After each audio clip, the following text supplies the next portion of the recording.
Uno scambio di provette di sangue prelevato a due pazienti omonimi, entrambi in cura all'ospedale di Pieve di Cadore, avrebbe portato a somministrare dosaggi errati di farmaci tali da causare il decesso di uno dei due degenti. E questo è il quadro accusatorio che la Procura di Belluno ha disposto in aula durante l'udienza del processo che vede alla sbarra con l'accusa di omicidio colposo 4 medici in servizio all'ospedale di Pieve di Cadore, tra questi anche il diabetologo veneziano Daniele Di Vido di 51 anni.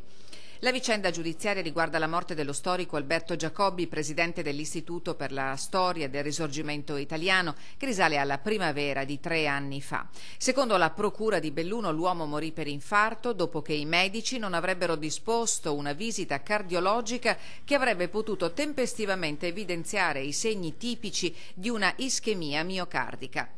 Ieri in aula il giudice Antonella Coniglio ha deciso di nominare un proprio perito e consulente tecnico d'ufficio per fare chiarezza sul decesso. La famiglia dello storico si prepara a una maxi azione civile contro l'azienda sanitaria delle Dolomiti.